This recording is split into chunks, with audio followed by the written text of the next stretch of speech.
விஜயா, ஏங்க இப்பதான் ஒரு விஷயம் என் காதுக்கு வந்துச்சு. முத்துவும் மீனாவும் ஹாஸ்பிட்டல்ல இருந்து வந்திருக்காங்க. அண்ணாமலை, ஹாஸ்பிட்டலா? என்னாச்சு? ஏதாவது பிரச்சனையா? விஜயா, அதுதான் எனக்கும் புரியல. ஆனா அவங்க முகத்துல ஏதோ ஒரு பதட்டம் இருந்துச்சு. ரோஹிணி, அத்த, எனக்கும் அதே மாதிரி தான் தோணுது. சாதாரண விஷயம்னா இவ்வளவு மறைக்க மாட்டாங்க. விஜயா, ஒருவேளை நல்ல செய்தியா இருக்குமோ? முத்து, எதுவாக இருந்தாலும் சரியான நேரத்துல நாங்களே சொல்லுவோம்.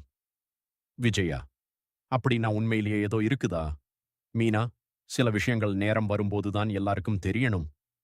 ரோஹிணி, அப்படின்னா என் சந்தேகம் சரிதானோ? அண்ணாமலை, போதும், யூகத்தால் குடும்பத்தில் பிரச்சனை வரக்கூடாது. விஜயா, ஆனா இந்த வீட்டில் நடக்கப் போகும் விஷயம் எல்லாரோட வாழ்க்கையையும் மாற்றப் போகுது போல இருக்கே. முத்து, உண்மை வெளியில வரும் நேரம் ரொம்ப தூரத்துல இல்லை. மீனா, அந்த உண்மையை ஏற்க எல்லாரும் தயாரா இருக்கணும்.